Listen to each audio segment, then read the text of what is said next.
हरे कृष्ण कृष्ण कृष्ण हरे हरे, हरे राम राम राम हरे हरे। मकर संक्रांति। मकर संक्रांति के 8 पौराणिक घटनाएं हैं जो इस दिन को बनाते हैं खास। तो आज चलिए हमारे करो प्रचार हरिनाम सार ये जो प्रोग्राम है, इस प्रोग्राम से आज हम मकर संक्रांति के पर्व पर प्रति वर्ष ये 14 या 15 जनवरी को मनाया जाता है। तो इस वर्ष का जो मकर संक्रांति है वो 15 जनवरी 2023 रविवार को मकर संक्रांति के पर्व मनाया जाएगा। तो आइए जानते हैं आखिर मकर संक्रांति के दिन कौन सी 8 पौराणिक घटनाएं घटी थी जिसके चलते मकर संक्रांति का पर्व मनाया जाता है। पहला, गंगा जी मिली थी। माँ गंगा जा मिली थी आज गंगा सागर के दिन में, यानी मकर संक्रांति के दिन में गंगा सागर के साथ गंगा जी पहुंची थी या मिली थी। तो मकर संक्रांति के दिन से ही गंगा जी भागीरथी के पीछे पीछे चलकर कपिल मुनि के आश्रम से होते हुए सागर में जाकर मिली थी। महाराज भागीरथी ने अपने पूर्वज के लिए इस दिन तर्पण किया था। इसलिए मकर संक्रांति पर गंगा सागर में मेला लगता है। राजा भागीरथी ने अपने पूर्वज को गंगा जल, अक्षत, तिल से श्राद्ध तर्पण किया था। तब से ही माघ मकर संक्रांति स्नान और मकर संक्रांति श्राद्ध तर्पण की प्रथा आज तक प्रचलित है।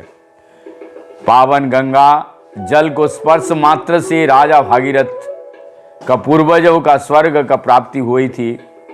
कपिल मुनि ने वरदान देते हुए कहा था, मातृ गंगे त्रिलोक तक जन जन पाप हरण करेंगे और भक्त जनों का 7 पीढ़ियों की मुक्ति का एवं मोक्ष प्रदान करेंगे। गंगा जल का स्पर्श, पान तथा स्नान और दर्शन सभी पुण्यदायक फल प्रदान करेंगे। कथा के अनुसार एक बार राजा सागर ने अश्वमेध यज्ञ किया और अपने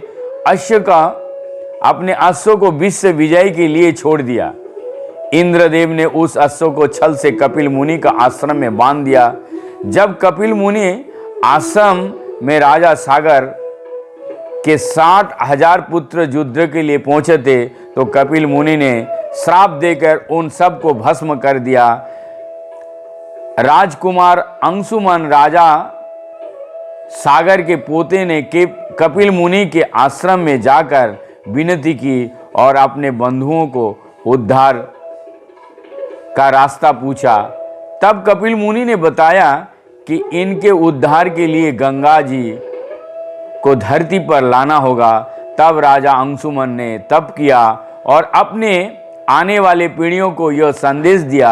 बाद में अंशुमन के पुत्र दिलीप के यहाँ भागीरथी का जन्म हुआ और उन्हें अपने पूर्वजों का इच्छा पूर्ण हुआ।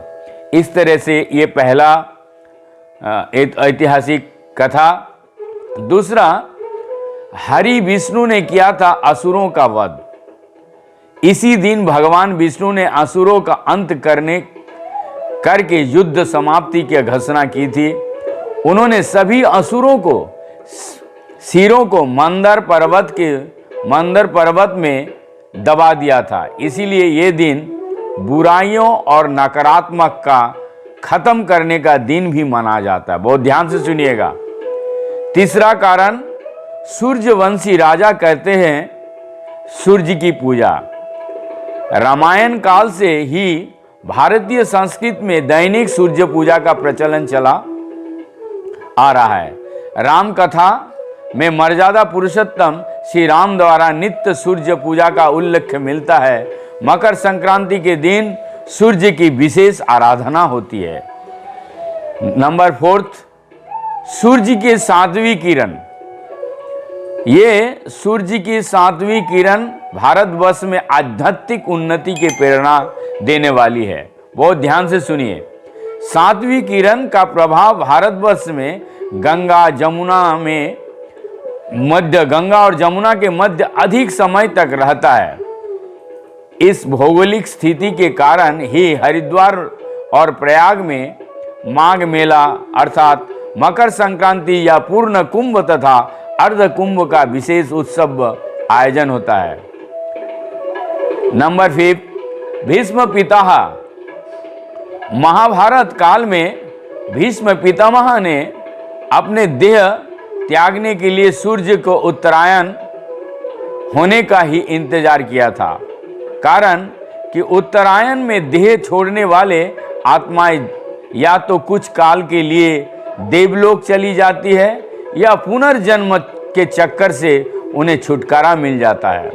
उनका श्राद्ध संस्कार भी सूर्य की उत्तरायण गति में हुआ था। फलतः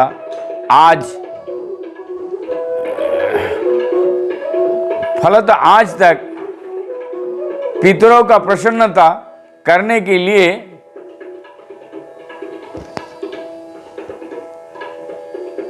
तिल के अर्घ्य एवं जल तर्पण का प्रथा मकर संक्रांति के अवसर पर प्रचलित है।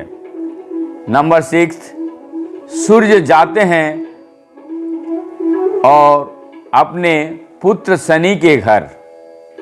हिंदू धर्मशास्त्र के अनुसार इसी दिन सूर्य अपने पुत्र शनि के घर 1 महीने के लिए जाते हैं, क्योंकि मकर राशि का स्वामी शनि है।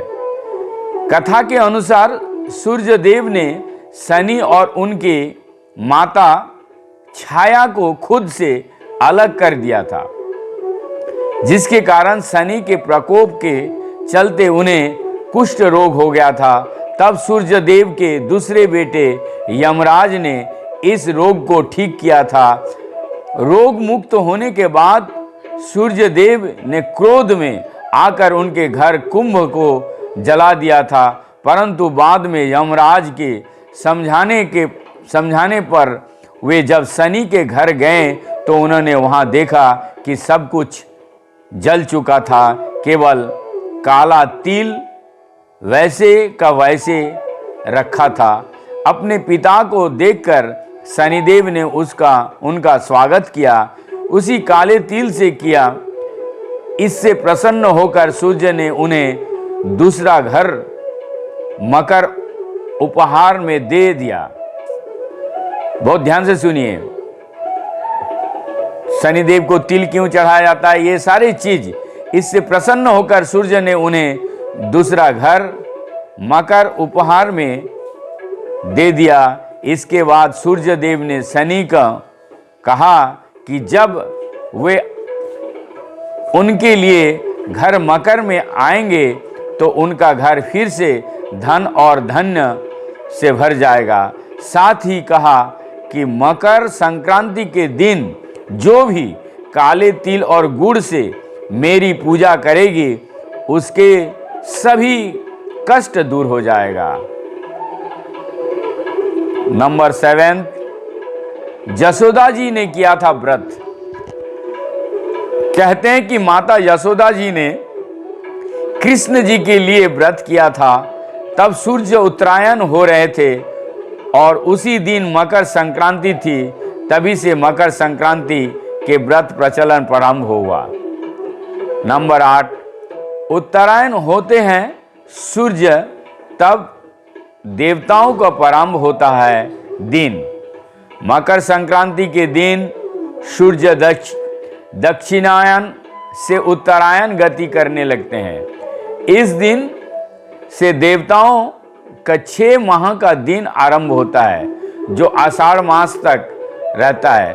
सूर्य के उत्तरायण होने के बाद से देवों की ब्रह्म मुहूर्त उपासना का पुण्य काल प्रारंभ हो जाता है। इस काल को ही परा अपरा विद्या की प्राप्ति का काल कहा जाता है। इसे साधना का सिद्ध काल भी कहा जाता है। इस काल में देव प्रतिष्ठा, गृह निर्माण, यज्ञ, कर्म आदि पुनीत कर्म किया जाता है। मकर संक्रांति के एक दिन पूर्व से ही व्रत उपवास में रहकर यज्ञ पात्र को दान देना चाहिए। बहुत ध्यान दे दीजिएगा, इस दिन दान का भी बहुत बड़ा उल्लेख है। तो मकर संक्रांति के जो दिन जो दान है वो दान का बहुत उल्लेख है। तो सूर्य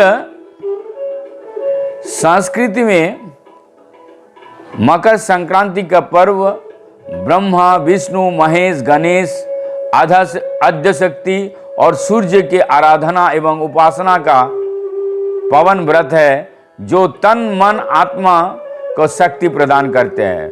संत महर्षियों के अनुसार इसके प्रभाव से प्राणी की आत्मा शुद्ध होती है, संकल्प शक्ति बढ़ती है, ज्ञान तंतु विकसित होता है। मकर संक्रांति इसी चेतना का विकसित करने वाला पर्व है।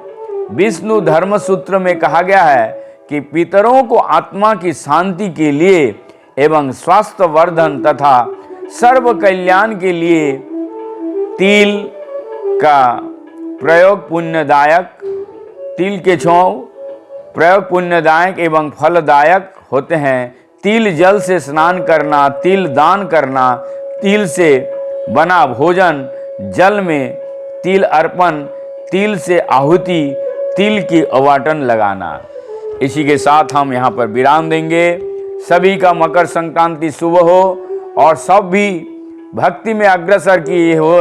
सभी एक बार अंत में सभी बोलिए गौरांग महाप्रभु हरे कृष्ण कृष्ण कृष्ण हरे हरे, हरे राम राम राम हरे हरे, हरे कृष्ण कृष्ण कृष्ण हरे हरे, हरे राम राम राम हरे हरे। इसी के साथ आज हम यहीं पे चैतन्य सुधा में अपना लुकाइले कृष्ण नानायन करे, तथापि तहार भक्त जानाय तारे। कृष्ण स्वयं को सभी के सामने प्रकाशित करना नहीं चाहते हैं, छिपते हैं, किंतु वे अपना भक्तों को निकट स्वयं को छिपा नहीं पाते हैं। भक्त उनके जैसे तैसे अपने भक्तों के प्रभाव से जान ही लेते हैं। हरे कृष्ण कृष्ण कृष्ण हरे हरे, हरे राम राम राम हरे हरे। हरे कृष्ण। अधिक से अधिक माला करना, भगवान के नाम पर कीर्तन करना, यही गौड़िया संप्रदाय के मेन उद्देश्य के साथ हम सभी भक्तजनों को, चारों संप्रदाय साधु संत को दंडवत प्रणाम करते हुए मकर संक्रांति